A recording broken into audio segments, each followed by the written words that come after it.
E aí essa semana eu estava lendo Hebreus 11:6 e o Espírito Santo me chamou atenção para algo que eu nunca tinha pensado na minha vida. Aqui fala, ora, sem fé é impossível agradar a Deus, porque é necessário que aquele que se aproxima de Deus creia que Ele existe e que é galardoador dos que o buscam. Quem conhece esse versículo? Mais aquela parte, né? Sem fé é impossível agradar a Deus. Mas é interessante que, da mesma forma, como nós temos muitos irmãos do mesmo pai, mas poucos são irmãos da mesma mãe, Deus me chamou a atenção para algo aqui. Nós temos a grande maioria dos nossos irmãos, 90% talvez, ele entende apenas metade desse versículo. Como assim, pastor? Aqui diz o seguinte, que sem fé é impossível agradar a Deus.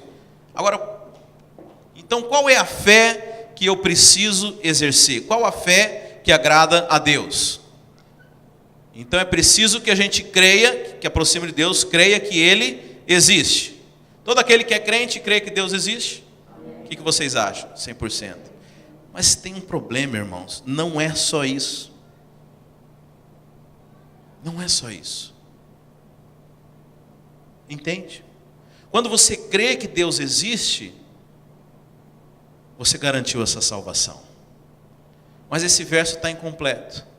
A fé que agrada a Deus não é apenas a fé que crê que Deus existe.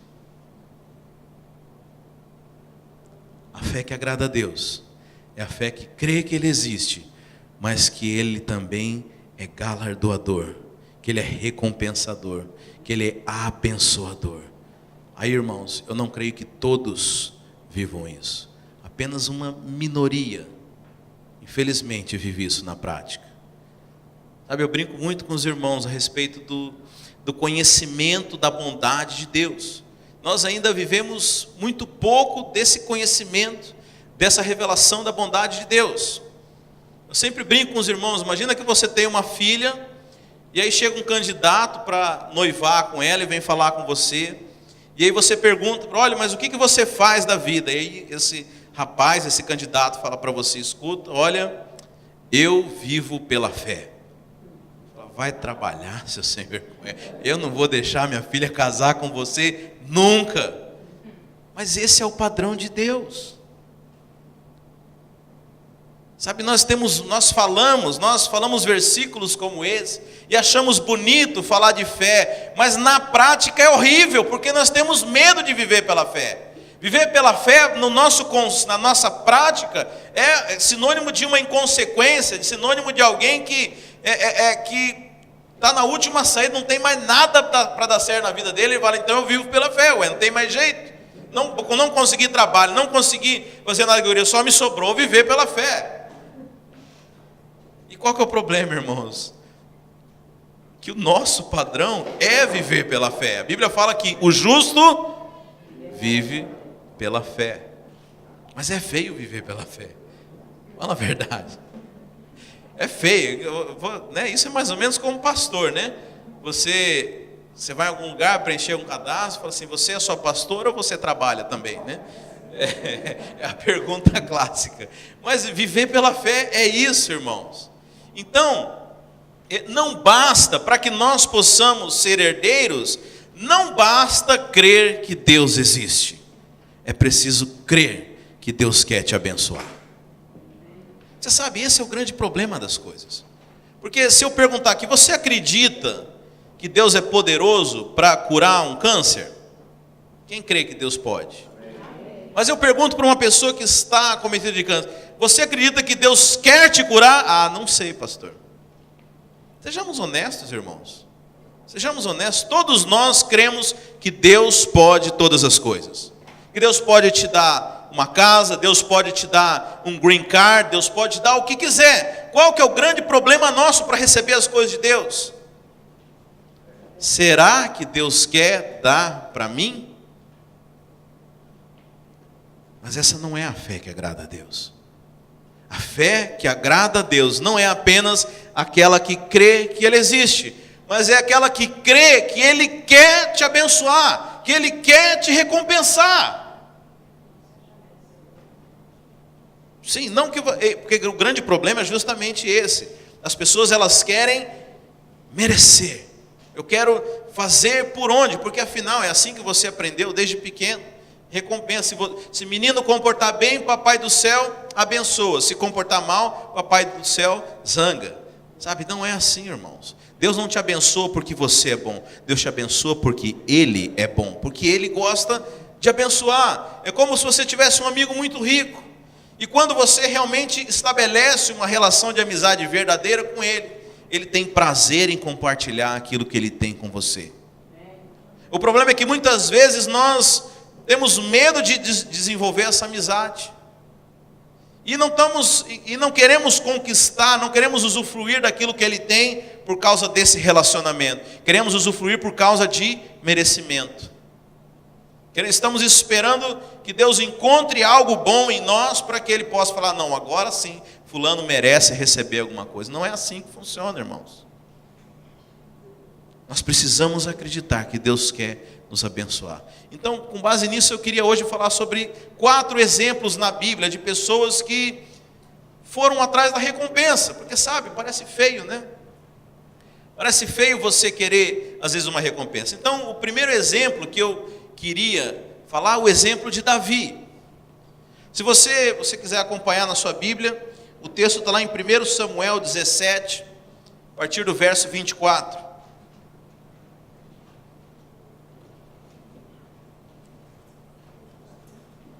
Quando Davi vai, pouco antes dele lutar com Golias, a Bíblia fala que o seu pai, Jessé, manda que Davi fosse, veja, os irmãos mais velhos de Davi estavam junto com o exército de Israel, todos no fronte de guerra. Apenas Davi, que era muito novo, estava cuidando das ovelhas. Então o seu pai chega para ele e fala, olha, vai levar esses pães e esse queijo aqui para os seus irmãos e saber se eles estão bem. Então lá em 1 Samuel 17, 24 diz assim, e todos os homens de Israel, vendo aquele homem, falando de Golias, fugiam de diante dele, tomados de pavor. Diziam os homens de Israel, vistes aquele homem que subiu? Pois subiu para desafiar a Israel.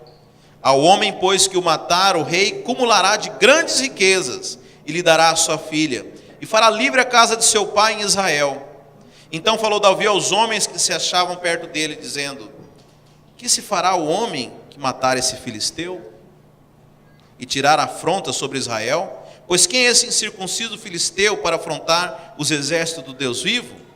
E o povo lhe repetiu aquela palavra, dizendo, assim se fará o homem que o matar. Então veja, Davi, ele queria saber qual era a recompensa. Vem cá, eu estou liderando cela, qual que é a minha recompensa? Eu estou servindo a igreja do Senhor, qual é a minha recompensa? Agora olha que interessante que o irmão de Davi fala. O próprio irmão de Davi, Eliabe, diz assim, seu irmão mais velho, ouvindo quando falava aqueles homens, pelo que se acendeu a sua ira contra Davi, disse, por que desceste aqui e a quem deixaste aquelas poucas ovelhas no deserto? Eu conheço a tua presunção e a maldade do teu coração, pois desceste para ver a peleja. Respondeu Davi, que eu fiz agora? Porventura não há razão para isso? E virou-se ele para outro e repetiu as suas perguntas. E o povo lhe respondeu, como da primeira vez. Você sabe, irmãos, muitas vezes nós não desejamos a herança, porque o pensamento das pessoas ao nosso redor é porque você desejar alguma coisa de Deus é presunção. É muita presunção. Irmão, você é muito presunçoso. Olha aí, você tem comida na sua casa, você tem cama, você tem a sua casa, seu teto, comida. O que mais você pode pedir para Deus? É muita presunção sua querer algo de Deus. Sabe, esse é o pensamento das pessoas. Eu tenho alguns amigos que são ateus. É interessante que quando eu prego para eles, olha, você precisa pedir a Deus as coisas. Fala com Deus essa tua necessidade. Sabe qual que é a resposta deles? Ateus não, né? São não crentes. Mas creem em Deus, mas sei lá o nome disso. Até os demônios creem e estremecem, né? Não é ateu porque sabe que tem um demônio, mas sabe qual que é o pensamento dessas pessoas? Deixa Deus, Ele tem problemas maiores para cuidar. Tem as criancinhas lá na Síria. tem o ditador lá na Coreia, Deus tem problemas maiores para se preocupar justo comigo. Sabe, esse é o pensamento das pessoas, parece muito nobre. Mas um dia o Espírito Santo falou para mim, isso é arrogância. Isso é arrogância. Porque aquele que pede, precisa de humildade para pedir. Vou dar um exemplo para você. Eu lembro, eu era adolescente, irmãos. E eu morava mais ou menos uns 10 quilômetros do centro da cidade, na minha cidade. E uma vez, não sei o que aconteceu, eu peguei uma carona, fui para o centro. Quando eu abri minha carteira, era passe de ônibus, não tinha o passe. Você sabe, irmãos, eu pensei, será que eu peço dinheiro para alguém, né? Pedi dinheiro para alguém na rua, no ponto. Eu andei 10 quilômetros a pé para não pedir o dinheiro do passe de ônibus. Sabe, a gente tem vergonha de pedir, mas isso é presunção, é arrogância. Mas agora interessante, irmãos, e sabe quem é que pensa assim? São os nossos irmãos. O irmão de Davi falou para ele, você é muito presunçoso. Quem falou que Deus pode dar isso para você? Por que você quer saber o que Deus pode dar? Quem você pensa que é? Sabe, esse é o nosso problema, nós somos sempre tentados a olhar para nós e para o nosso merecimento. Por isso que quem não entende a graça, acha que é arrogância. O ímpio, quando fala com o crente, é justamente, vocês crentes se acham demais. Você acha que você é melhor do que eu, porque você acha que você é salvo, você acha que Deus te abençoa. Eu falo, irmão, realmente é tudo isso, mas deixa eu te dizer uma coisa, isso não tem nada a ver comigo. Por isso não é presunção. Sabe, por isso eu não tenho medo de falar das coisas que aconteceram na minha vida, eu não estou, porque eu sei que não fui eu, é Deus quem faz as coisas. Então não há arrogância, não há presunção, porque se as pessoas entendessem que não tem nada a ver com você, não tinha também por que você gloriar. Mas qual que é o nosso pensamento? Vemos um irmão abençoado, riquíssimo, falando, não, esse irmão aí, Deus gosta desse cara aí. Esse cara tem alguma coisa, ele deve orar mais, ele deve ser,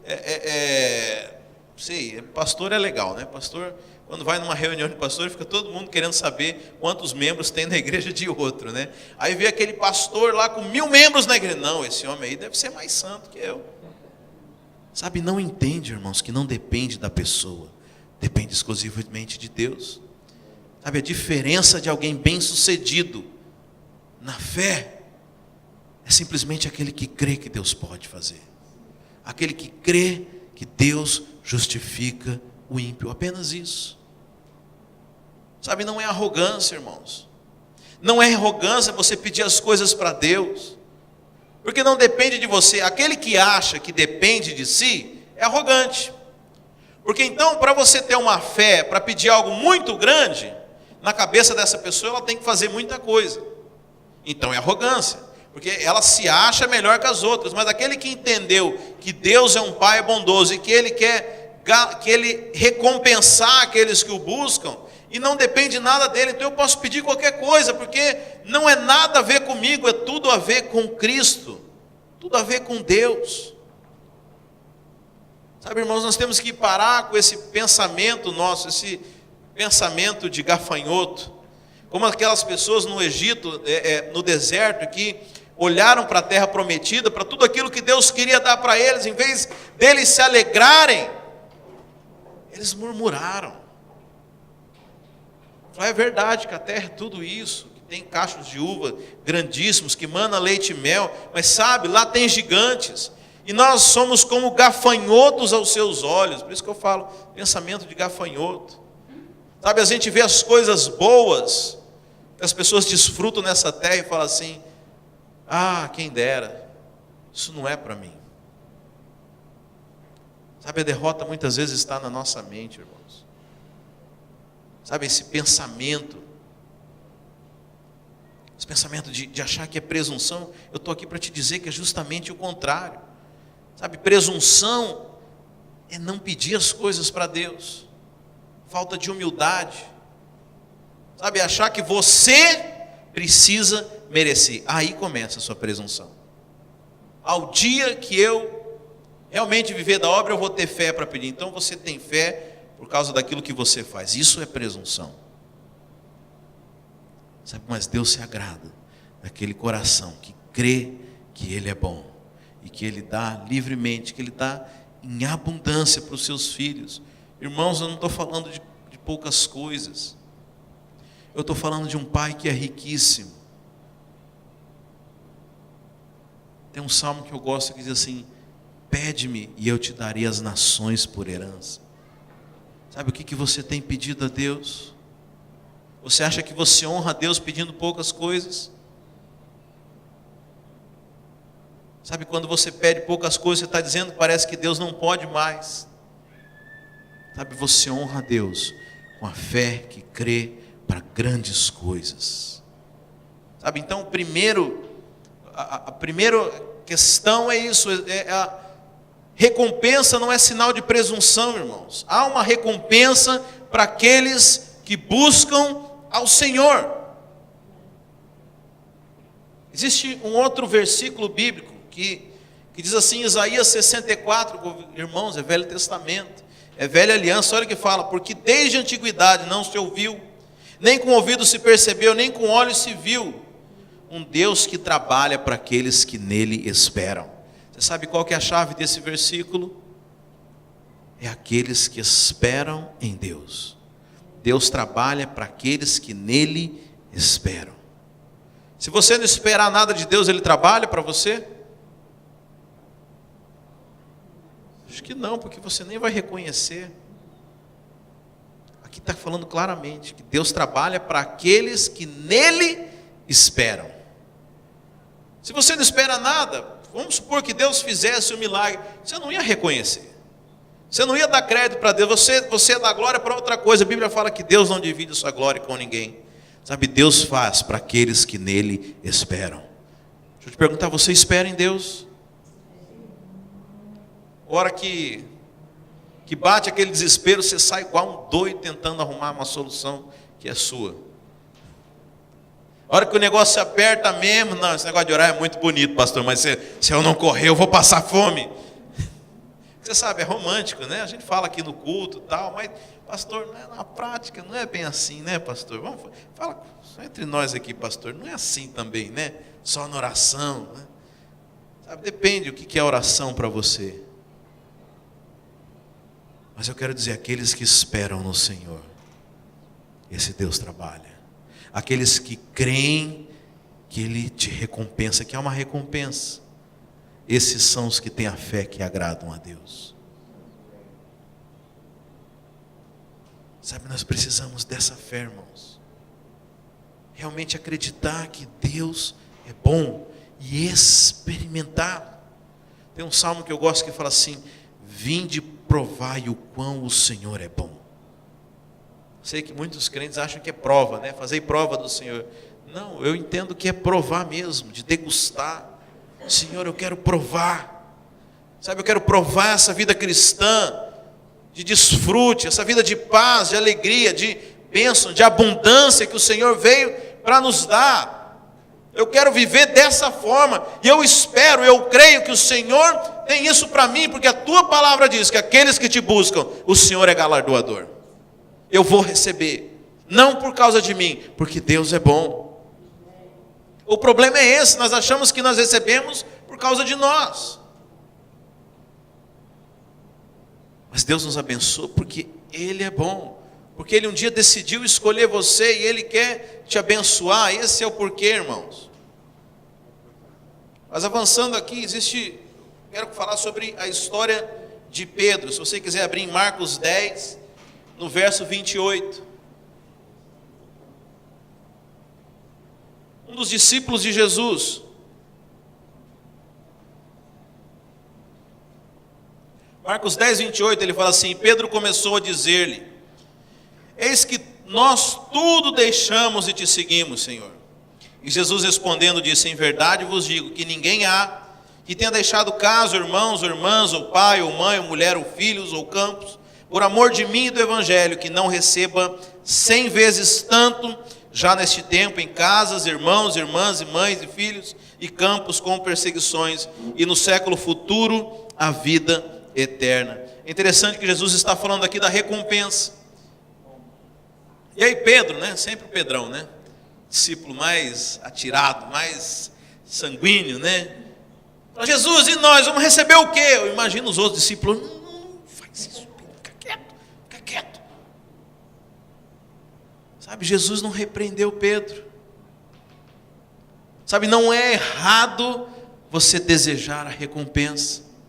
Sabe, nós vivemos debaixo dessa falsa humildade. Todo mundo quer, mas ninguém tem coragem de pedir. Esse caso aqui, certo? Todos os discípulos, aliás, é interessante, né?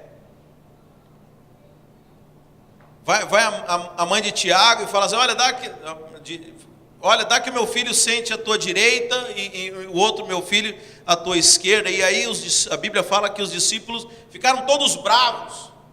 Mas por que eles ficaram todos bravos? Porque é eles que queriam estar à direita e à esquerda de Jesus Cristo na vinda do reino.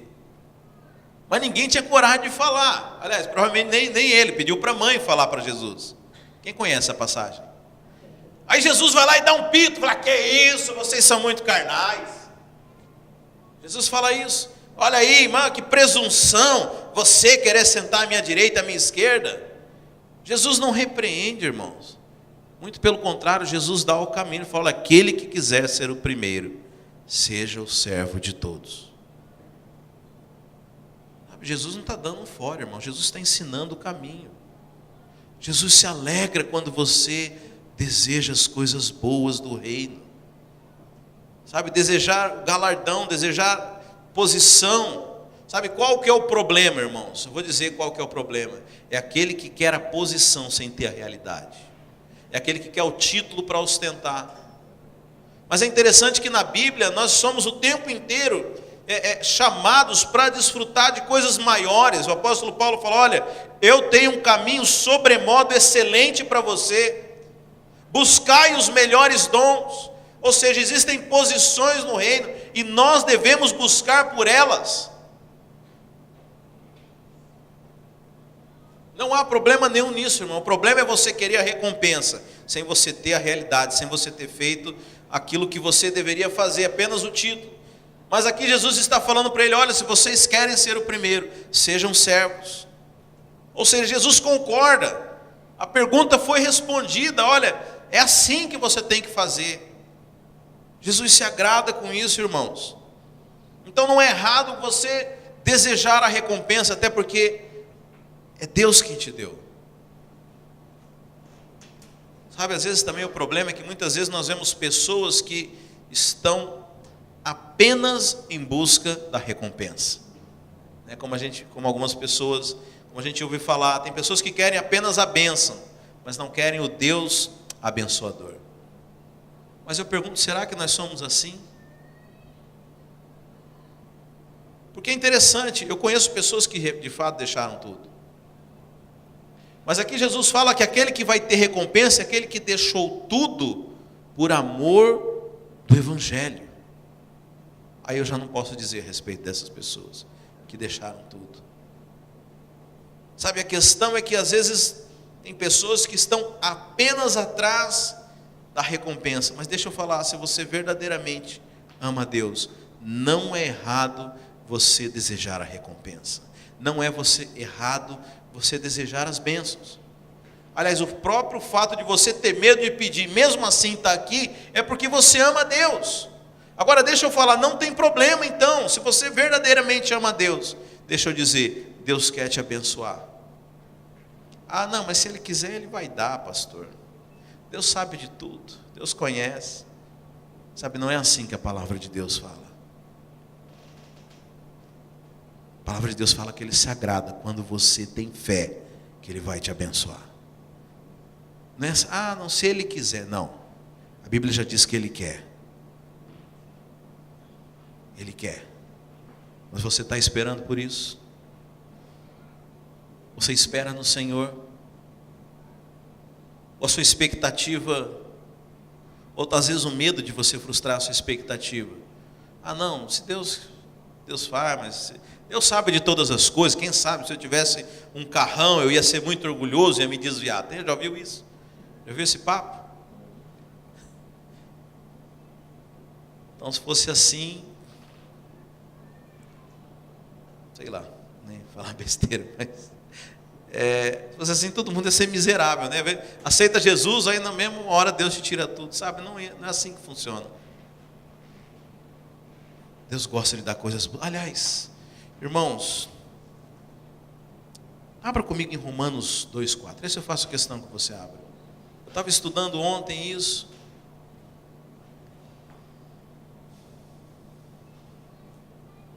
Romanos 2, no verso 4.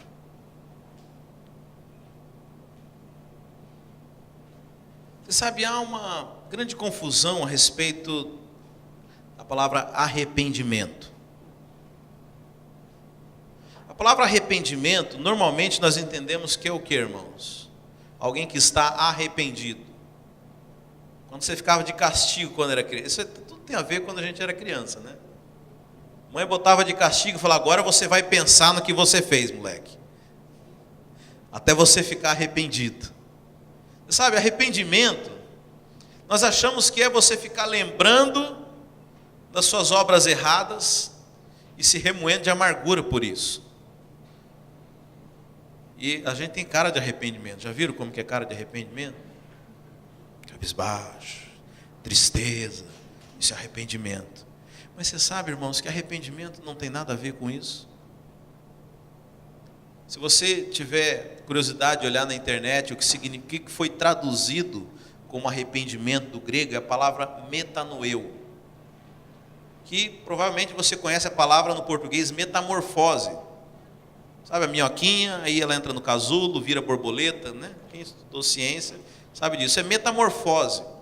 Então, arrependimento na Bíblia, que foi traduzido como arrependimento, na verdade é transformação. Todas as vezes que a Bíblia fala que você deve se arrepender, na verdade está falando que você deve transformar a sua mente. Aliás, tem lugares que eles traduziram metanoeu como transformação, tem lugares que traduziram metanoeu como arrependimento. Mas, por exemplo, quando João Batista chega e fala, arrependei-vos, pois é chegado o reino dos céus, ele não está falando assim, vamos ficar lembrando daquilo que a gente fazia errado para poder entrar no reino. Não. João Batista está dizendo o seguinte, olha, muda sua mente, transformai-vos, porque chegou o reino dos céus. Mudança de atitude. Por isso que o verdadeiro arrependimento é quando a pessoa deixa de fazer aquilo que ela fazia de errado.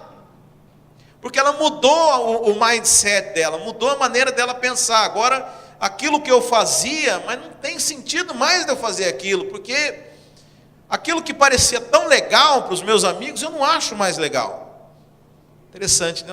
Minha mãe está me visitando aqui, conversando de alguns amigos que eu tinha e que eu não briguei com eles, mas simplesmente deixou a amizade, foi sumindo, foi se esvanecendo, porque agora eu não sei se a mente deles mudou ou se a minha mudou, mas a questão é que parece que aquilo que era tão prazeroso conversar, aqueles assuntos já não são mais.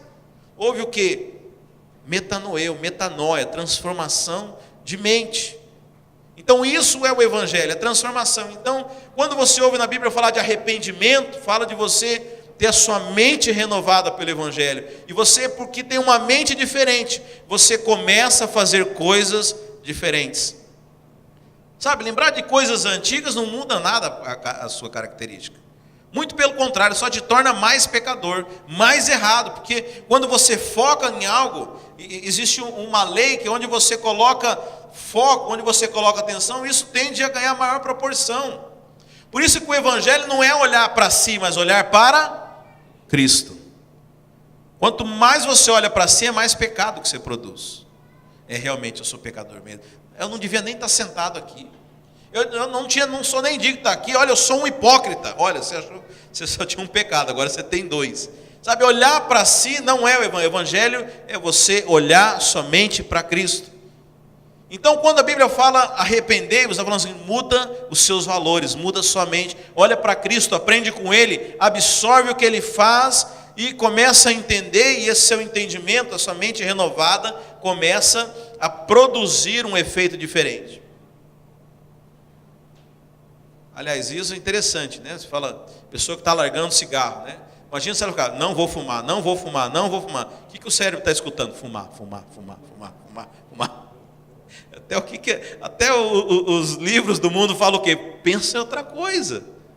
É claro, é um princípio bíblico. Funciona para nós, funciona para o ímpio. Porque aquilo que as verdades da Bíblia são absolutas, tanto para o ímpio quanto para os crentes. Sabe, mas onde que eu quero chegar, irmãos? Você abriu em Romanos 2,4. Olha o que fala aqui. Ou será que você despreza as riquezas da sua... Está falando das riquezas de Deus. Sabe, irmãos, isso é muito sério. Você tem desprezado a bondade do Senhor? Você tem deixado de usufruir aquilo que Deus quer te dar? Então começa assim: ou será que você despreza as riquezas da sua bondade, tolerância, paciência, talvez na sua Bíblia seja longanimidade, não reconhecendo que a bondade de Deus o leva ao... O que está aí na sua Bíblia? Mudança de vida. Na minha está arrependimento. Mas mudança de vida está melhor do que arrependimento, porque é transformação. Agora, irmãos, o que te leva à mudança de vida? É o pastor que acusa e bota de dedo, e o cara fala: bate mais, papai. É isso? Você sair de um culto como esse, onde você só ouve acusação, onde você só ouve peso e condenação, é isso que muda você de vida? Você sabe, tem muita gente que acredita que é isso. Tem muita igreja que vive isso. Acha que quanto mais falar e quanto mais esmurrar o púlpito e mais acusar e dar de dedo na mão dos outros, acha que é isso que vai produzir mudança de vida. Sabe o que muda de vida? Leia aí na Bíblia. O que muda de vida, irmãos? Reconhecer a bondade de Deus. É por isso que nós pregamos a graça, irmãos. Porque o dia que você experimentar da bondade do Senhor, sabe, eu não vou precisar falar para você: ah, não faça isso, não faça aquilo. O amor de Deus nos constrange. Essa é a verdadeira transformação. Aquele que experimentou da vida de Deus e quer se, sabe, aquele que experimentou da comida do rei, não vai querer mais comer lavagem de porco, irmãos. Por isso o evangelho é você apresentar a Cristo. O evangelho é a graça de Deus, é você conhecer a bondade, é você experimentar do favor de Deus. Quem experimenta disso, irmãos, não precisa de mais nada para mudar de vida. Abre Lucas 5. E aconteceu que, apertando a multidão para ouvir a palavra de Deus, estava ele junto ao lago em Genezaré. E viu estar 2 barcos junto à praia do lago, e os pescadores, havendo descido deles, estavam lavando as redes. E entrando num dos barcos, que era o de Simão, pediu-lhe que o afastasse um pouco da terra. E assentando-se, ensinava do barco a multidão. E quando acabou de falar, disse a Simão: fazei-te ao mar alto e lançai as vossas redes para pescar. E respondendo Simão, disse-lhes: mestre, havendo trabalhado toda a noite, nada apanhamos. Mas o Senhor, tudo bem, o Senhor não entende de pesca, mas sobre a tua palavra lançarei a rede. E fazendo assim, colheram uma grande quantidade de peixes, e rompiam-se as redes. E fizeram sinal aos companheiros que estavam no outro barco, para que lhe fosse ajudar. E foram, encheram ambos os barcos, de tal maneira que quase iam a pique, irmãos, o barco estava quase afundando de tanto peixe. E vendo isso, Simão Pedro prostou-se aos pés de Jesus, dizendo: Senhor, ausenta-te de mim, que sou um homem pecador. Pois que o espanto se apoderara dele e todos os que com ele estavam, por causa da pesca de peixe que haviam feito. E de igual modo também de Tiago e João, filhos de Zebedeu, que eram companheiros de Simão. E disse Jesus a Simão: não temas, de agora em diante será pescador de homens. Jesus não foi lá para acusar Pedro. Jesus não mencionou nada. Jesus não falou do pecado de Pedro. Jesus não falou assim: olha, você tem que largar tudo, como falou para aquele jovem rico. Jesus não disse: olha, se você quiser ser perfeito, você precisa disso, disso, disso. Jesus abençoou a Pedro.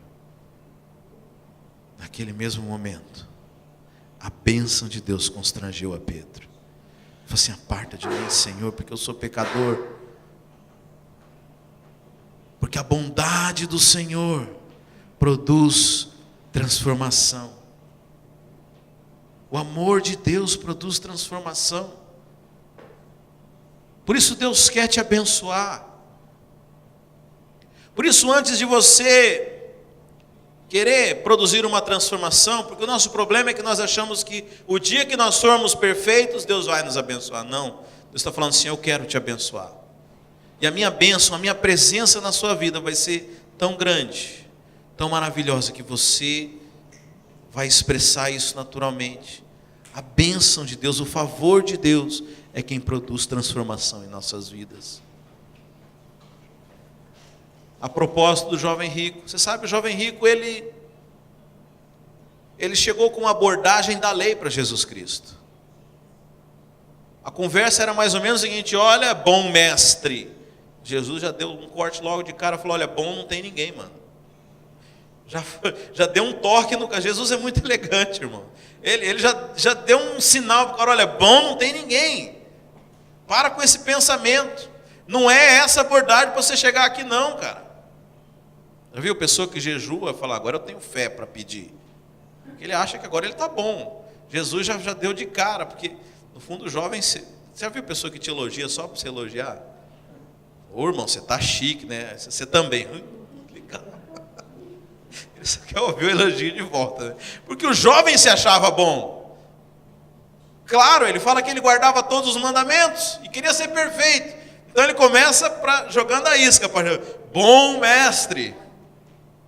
E Jesus falou: bom discípulo? Falou nada. Bom não tem ninguém. Já cortou ali. Mas ele não se tocou, né? Ele falou assim: olha, eu guardo todos os mandamentos. Mentiroso, porque a Bíblia fala que ninguém conseguiu guardar os mandamentos.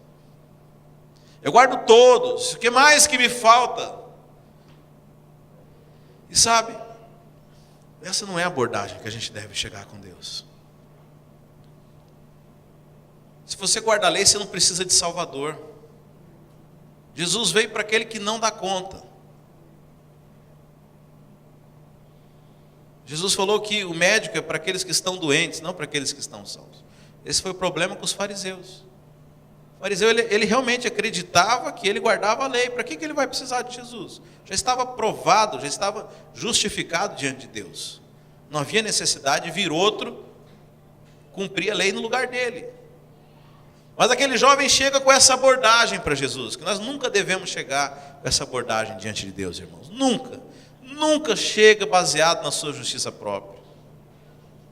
Aliás, abre um parênteses aí, tá, irmãos? Eu já fui tesoureiro muito tempo de igreja grande. E às vezes os irmãos vêm lá reclamar com você, né? Porque a gente prega uma coisa e não dava certo, vinha lá cobrar. Falei: escuta, eu dou o dízimo sempre.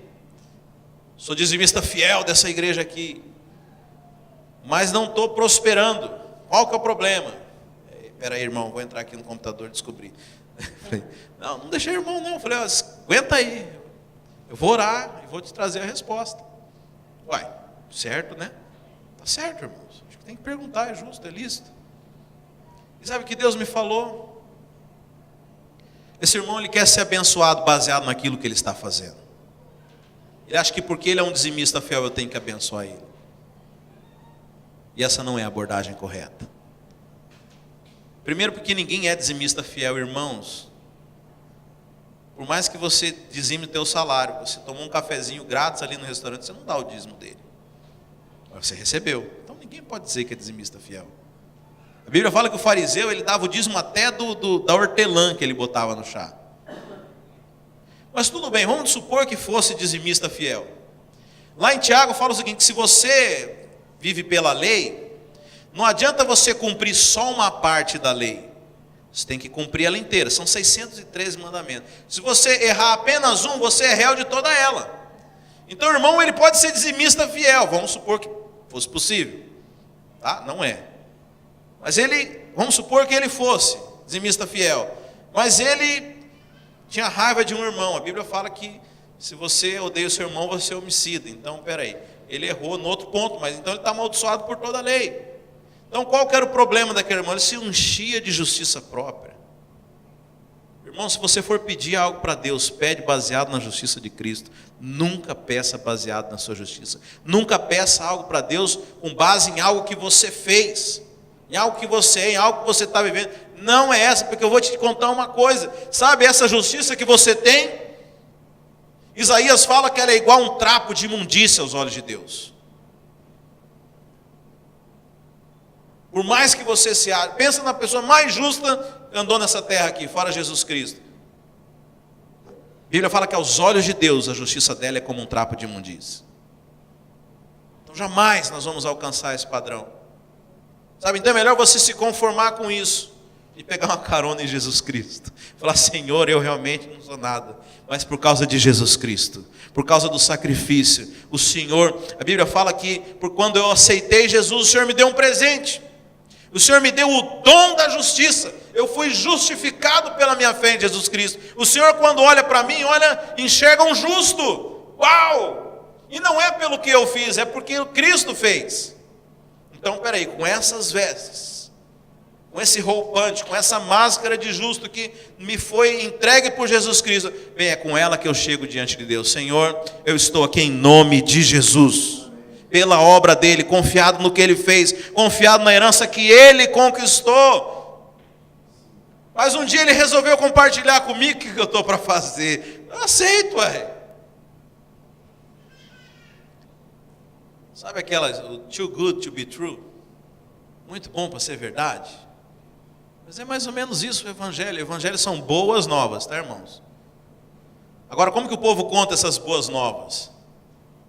Ó, irmão, você ganhou um presente. Uau! Lá no Brasil tinha essas coisas. Você ganhou um celular novinho, mas olha, você tem que pagar uma prestação de tanto por mês. Que boa nova é essa, irmão? Você ganhou uma vida nova, mas olha, você não pode errar não. Se você pisar na bola, pau na muleira. Que isso? Não, Deus não é dessa forma, irmãos. Ele te deu e Ele não vai tirar. É realmente muito bom para ser verdade, mas é verdade. E se você acreditar nessa verdade, você vai desfrutar dessa verdade. Se você ficar desconfiado, você não vai. Se você duvidar, você não recebe. Simples assim. Porque aquele que se aproxima de Deus, é preciso que ele creia e também precisa acreditar que ele é galardoador, que ele é recompensador. Você crê que Deus é recompensador? Fala amém, pelo amor de Deus, irmão. Porque é essa fé que agrada a Deus. Não basta crer que Deus existe.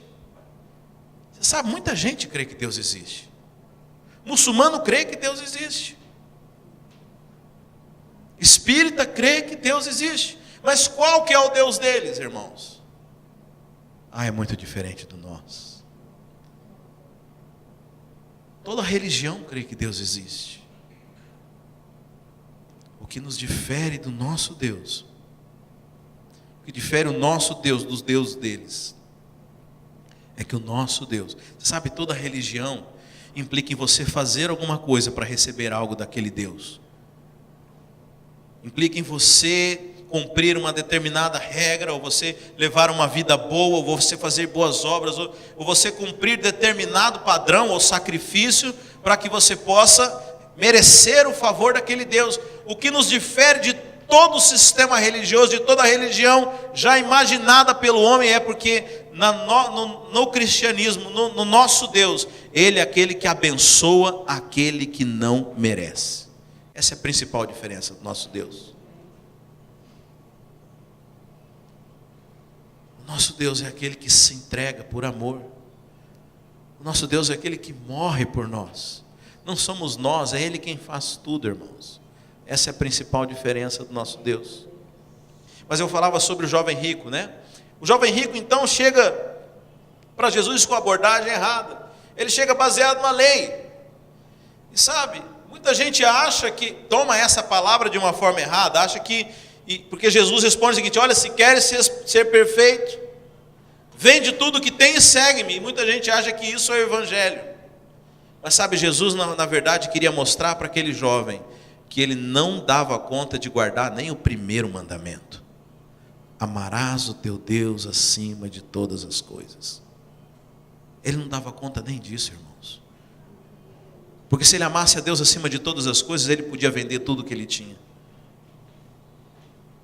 Jesus só queria expor aquilo. Sabe, muitas vezes a sua oração não é respondida porque Deus quer mostrar que você está sobre a base errada. Não é que você ouviu um não de Deus, mas Deus está mostrando que a maneira como você está buscando as coisas está errada. E Deus não pode te abençoar dessa forma, porque senão você vai achar que esse é o caminho correto. Você imagina essa pessoa que me procurou lá no Brasil, falando, olha, eu não estou sendo prosperando e eu sou dizimista fiel. Imagina se Deus resolvesse abençoá-la nessa base, nessa abordagem incorreta, o problema que ia causar. Ela ia chegar diante de um outro irmão que estaria passando necessidade, falou, olha irmão, eu vou te dizer qual que é o teu problema. Você não é justo igual eu. Se você fizesse igual eu e desse corretamente, você ia ser abençoado. Ah, mas eu já faço. Não, então é porque Deus precisa do seu Isaac. Quem já ouviu isso, irmãos? Oh, Jesus, misericórdia dos crentes. Por isso que Deus não pode abençoar o sistema quando está errado. Porque o sistema errado, ele vai produzir muito problema. Então aquele irmão, em vez de exaltar a Cristo, não. Ele era abençoado porque ele merecia, porque ele fez, porque ele cumpriu. Isso é um princípio de vida, irmãos. Se torna uma troca, a tua vida cristã começa a ser apenas um toma lá da cá. Aquilo que eu faço, Deus me abençoa. Aquilo que fica tudo dependendo de você. Você tirou Cristo, você anulou a cruz, você anulou o sacrifício, você anulou a justiça de Deus e agora tudo depende de você. Deus não pode te abençoar dessa forma. Porque você vai estar... Porque Ele vai estar fazendo, vai estar reforçando um conceito errado na sua mente. Sabe, meus irmãos, Deus Ele quer te abençoar porque a bênção dEle é quem produz transformação. Sabe, Hebreus 11, 24 fala sobre o exemplo de Moisés. A Bíblia fala que, pela fé, Moisés, sendo já homem, recusou ser chamado filho da filha de Faraó. Sabe, Moisés foi criado no palácio, junto com o Faraó. Quem conhece a história, Moisés foi achado pela filha de Faraó. Foi adotado por ela e foi criado no palácio com as melhores coisas, com tudo aquilo que o rei, porque ele era neto do rei. Era como se, imagine que a maior potência mundial, e essa criança fosse adotada e tivesse direito a tudo, mas Moisés não aceitou. Escolhendo antes ser maltratado com o povo de Deus do que ter por algum tempo o gozo do pecado. Olha que sério isso, irmãos. Você sabe, o pecado ele é bom. Se o pecado fosse ruim, ninguém pecava, irmãos. Pecado é bom. A Bíblia está dizendo que Moisés recusou o gozo do pecado. Mas qual que é o problema? Ele tem prazo de validade.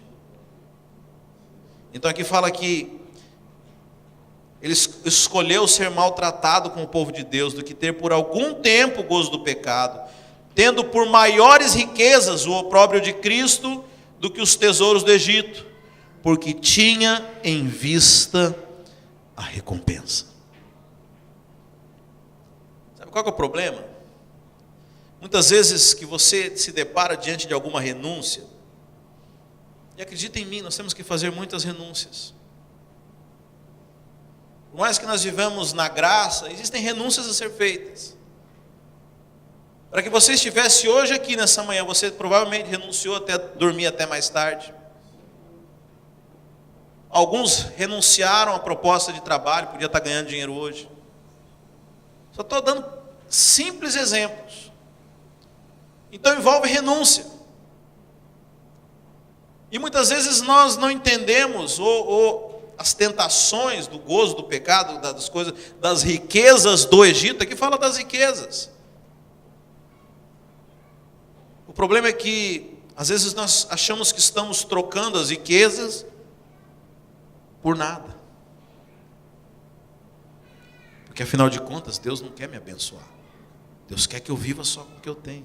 Não, mas aqui diz que Moisés, ele fez uma troca, porque ele tinha em vista a recompensa. Sabe, quando você entende a recompensa, existem sacrifícios que passam a ser muito pequenos. Sabe, eu me lembro que eu, quando era jovem, eu estava fazendo faculdade de Direito, mas ainda tinha alguns concursos públicos para o Tribunal de Justiça que não se exigia nível superior. E na cidade onde eu estava estudando, era uma faculdade pública, por isso eu mudei para aquela cidade, estava estudando Direito e ficava boa parte do dia à toa. E eu vi um edital para o Tribunal de Justiça, era o cargo de contador, partidor e alguma coisa assim. E era um salário violento. Vamos supor, muita grana, mas para um cara à toa igual eu, que vivia sozinho numa cidade de interior, onde o custo de vida era barato. Só que tinha uma vaga. Falei, é essa, vai ser minha. Eu estudava, irmãos, estudava. E aí a hora que cansava, eu me imaginava dirigindo um carrão, morando numa casa com piscina, isso com 18 anos de idade, tá? Dirigindo uma BMW, uma casa, só porque a grana dava, era muita grana mesmo, irmãos. Acho que depois desse concurso tudo já passou a ser nível superior. E vivendo aquele lifestyle de sonho. Aí eu estudava mais, porque eu estava com vistas à recompensa. Sabe, o problema é isso. A nossa falta de perspectiva torna a vida cristã muito pesada.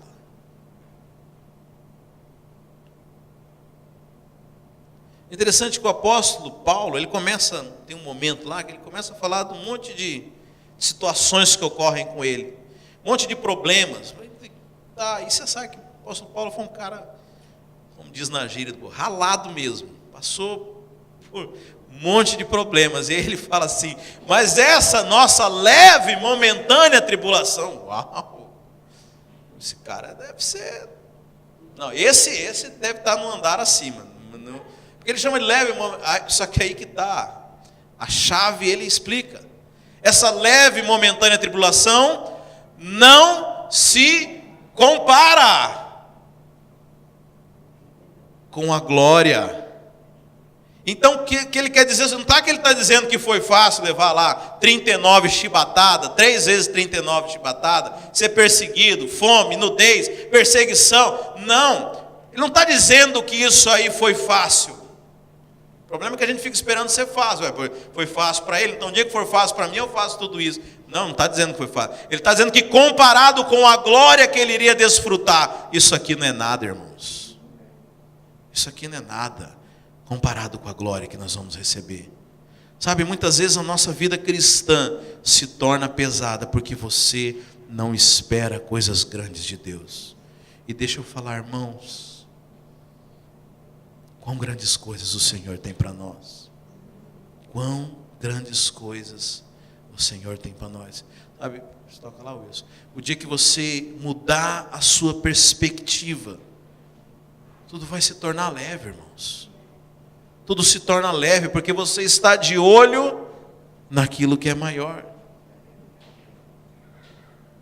Sabe, muitas vezes é isso porque você não espera coisas boas do Senhor. E o último exemplo que eu me adiantei foi o exemplo do barco de Simão. Você sabe, irmãos, a Bíblia fala que eles haviam tentado pescar a noite inteira. Esse texto que nós lemos lá em Lucas 5. Eles eram pescadores profissionais. Você sabe o que é uma noite inteira pescando? Uma noite inteira em claro. E joga as redes para um lado. Provavelmente os barcos não tinham recursos como o de hoje. E uma noite inteira acordado. Uma noite inteira em claro. Eu imagino que a pesca não durava tudo isso de tempo. Mas como eles não tinham achado peixe, a pesca que devia acabar tipo lá pelas 3 da manhã, eles falaram, não, vamos tentar mais um pouquinho ali. E aí jogava a rede, nada. Pô, então nós não podemos ir para casa de mão vazia. Vamos então tentar mais um pouquinho daquele lado lá. E jogava a rede. E nada. E assim foi, e o dia clareou. Até que talvez Pedro olhou para Tiago e falou, cara, não estou aguentando. Não consigo, estou dormindo em pé. Vamos embora, cara. Mas nós vamos embora vazio? Não, vamos embora, porque não tem. Sabe, eles estavam no limite. E a Bíblia fala que eles encostaram o barco. Vamos dormir? Não, agora você tem que lavar as redes. Chato o negócio. Vamos lavar as redes. Aí eles começam a lavar. Aí aparece Jesus. Jesus fala assim: deixa eu usar teu barco. Ah, Jesus, pode ser o do Barnabé ali, ó. Justo o meu barco. Justo eu, Senhor. Já imaginou se Pedro tivesse respondido assim? Mas muitas vezes o Senhor, Ele tem falado com você justamente porque Ele quer te abençoar. Sabe, Deus usa de santos pretextos. Sabe, às vezes Deus usa a igreja como uma forma de te aproximar, de te desafiar. Mas não que Ele precise algo de você. Jesus podia andar sobre as águas. Aliás, seria muito mais fácil, né, pregar. Andava sobre as águas, não precisava nem falar mais nada. Esse é Deus mesmo. Mas o Deus que não é servido por mãos humanas, Ele escolheu você para ser cooperador dEle. Ele não precisava de nós, irmãos. O dono de todo ouro e toda prata, Ele decidiu que iria usar você para ser canal de bênção na obra do Senhor. O Deus que não é servido por mãos humanas, Ele escolheu nós com tantas falhas, com tantos problemas, com tantos erros,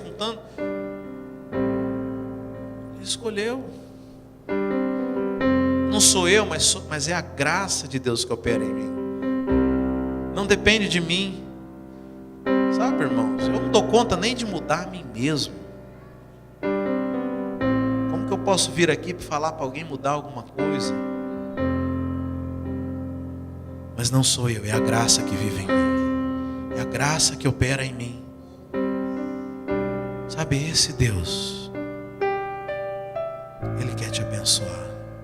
Sabe, Ele te escolheu. Ele te trouxe até aqui. Sabe, eu não sei o custo para você estar aqui. Eu não sei a tua renúncia. O preço para Pedro foi esse. Depois de um dia de trabalho, depois de tanta coisa, eu vou dar uma ajudinha para Jesus, vou emprestar para Ele, vou fazer um favor de ir lá escutar uma palavra, vou dar uma chance para Deus. Sabe, mas Deus usa esses santos pretextos para poder te abençoar. Sabe, Deus é galardoador. Deus, Ele tem prazer, é da natureza dEle. Você honra a Deus quando você espera grandes coisas de Deus. Não peça coisas pequenas para Deus, isso desonra Ele, irmãos. Não acha que Deus não tenha condições de te abençoar, mas creia que Ele é galardoador.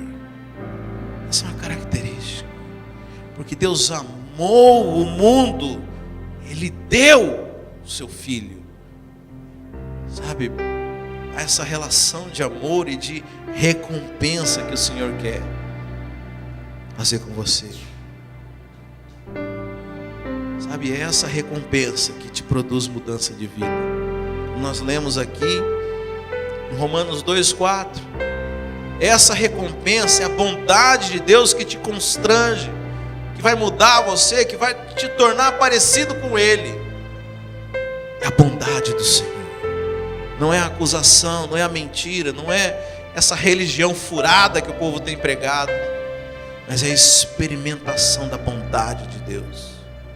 É a bondade do Senhor que vai produzir mudança em você, que vai te constranger. É o amor dEle que nos constrange. Amém, queridos? Coloque-se de pé, vamos orar a Deus.